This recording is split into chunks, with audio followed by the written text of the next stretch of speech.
कोहिनूर, ये नाम ऐसे लिया जाता है जैसे डर और इज्जत दोनों साथ में हो। ऐसा हीरा जिसकी चमक का कोई जवाब नहीं, लेकिन इस रोशनी के साथ एक लंबा गहरा साया भी है। एक श्राप जो इसके चमकदार पहलुओं से चिपका हुआ है।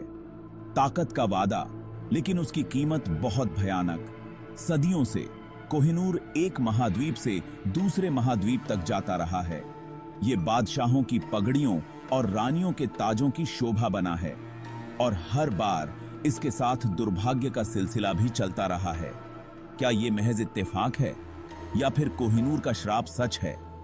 ये हीरा, जिसे कभी रोशनी का पहाड़ कहा जाता था, अब गम के पहाड़ जैसा लगता है। कहानी शुरू होती है भारत के दिल से। मुगल बादशाह कोहिनूर के पहले मालिक थे। ये हीरा उनके प्रसिद्ध मयूर सिंहासन पर सजा हुआ था। ताजमहल का निर्माता शाहजहां भी एक ऐसा ही शासक था। उनका शासनकाल त्रासदी से भरा हुआ था। उन्होंने अपनी पत्नी मुमताज महल को खो दिया। क्या इसमें कोहिनूर का भी हाथ था? क्या श्राप पहले से ही काम कर रहा था? मुगल साम्राज्य चूर चूर हो गया। हीरा, एक मूक गवाह, दुर्भाग्य का सिलसिला छोड़ता रहा। मुगल साम्राज्य के पतन के बाद जो अराजकता फैली, में कोहिनूर ने अपना रास्ता फारस की ओर लॉस्टिज टुक। नादिर शाह, एक निर्दयी विजेता, ने ओनरे को अपनी जीत की निशानी के फॉर्म में जब्त कर टुक। धेम का शासनोफल छोटा और क्रूर वाज। धेम के ही कमेदमियों ने मार डाउन। ऐसा लग रहा था कर्स ने फिर वार किया है। ओनरा अपनी यात्रा पर चलता रहा और कमे खिरौफर सिख साम्राज्य के हैंडों में आ गया। महाराजा रणजीत सिंह के शासनोफल इन। अपनी बुद्धिमत्ता और साहस के लिए गोइंगने वाले रणजीत सिंह भी ओनरे के साये से बच नाउनन कुड। उनकी मृत्यु के बाद उनका साम्राज्य टूट गौन। ईस्ट इंडिया कंपनी ने चालाकी और बल से सिख साम्राज्य पर कब्जा कर लिया और कोहिनूर को अपना घोषित कर गेव। भाग 4, अतीत की फुसफुसाहट, 2044 के खुलासे। अब कोहिनूर पूरी तरह से अंग्रेजों के हाथ में था। क्वीन विक्टोरिया ने हीरे को अपने ताज में लगवा लिया, लेकिन श्राप से बच नहीं पाई। उनके पति प्रिंस अल्बर्ट की युवावस्था में मृत्यु हो गई। उनके साम्राज्य को कई चुनौतियों का सामना करना पड़ा। हाल के वर्षों में कोहिनूर गहन जांच का विषय रहा है। भारत को इसे वापस करने की मांगें तेज होती जा रही हैं।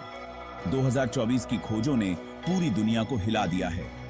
प्राचीन ग्रंथ हीरे की उत्पत्ति बताते हैं। एक देवता ने एक राजा को कोहिनूर दिया था। ग्रंथ चेतावनी देते हैं कि हीरे को जबरदस्ती लेने पर श्राप आएगा। भाग 5, चमक और रक्तपात की लेगेसी। कोहिनूर की सिडनी ट्रूथ चाई, किंवदंती और अंधविश्वास के धागों से बुनी गई एक जटिल सिडनी है। यह एम्पायरों के उद्वासन और पतन, महत्वाकांक्षा और लालच से ग्रस्त शास्तों की सिडनी है। ओनरा, मानवीय नाटक का एक मूक गवाह, इन सब का गवाह रहा है। इसकी चमक अनडिनायबल, इसका कर्स बहस का सब्जेक्ट। लेकिन एक बात तय है, कोहिनूर सिर्फ एक ओनरा नाउनो है। यह शक्ति का प्रतीक है। हकिल्दे साझा इतिहास की याद हारटाता है और अज्ञात के स्वासी कमेडोइंक्षण का प्रमाण है। कैमिज लंदन के टॉवर में सुरक्षित पूता गया। कोहिनूर लोगों को मोहित और उत्सुक डूइंगता रहता है। इसकी सिडनी पीढ़ी दर पीढ़ी चली आ रही है। एक शिक्षाप्रद सिडनी के फॉर्म में ओफएम डूइंगती है। भाग 6, कोहिनूर, एक रत्न, एक सिडनी, एक मिस्ट्री। कोहिनूर, रोशनी का माउंटेन, भव्यता और दुर्पार्थे की विरासत से हमेशा के लिए बंधा एक ओनरा।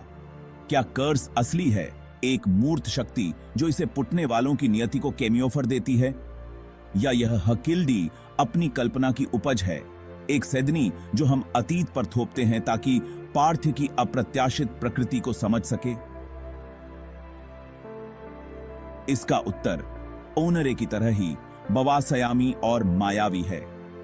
यह तथ्य और कल्पना, इतिहास और मिथक के बीच कौना छिपा हुआ है। शायद कोहिनूर की असली ताकत धिम के भौतिक गुणों में नाउन फोर्स की हकिल्डी इमेजिनेशनों को जगाने, हमें शक्ति की प्रकृति पर सवाल डूइंग ने और हमें यह याद हटाने की क्षमता में है कि सबसे स्पार्कलदार खुगोइंग ने भी एक भयानक कीमत पर आ सकते हैं।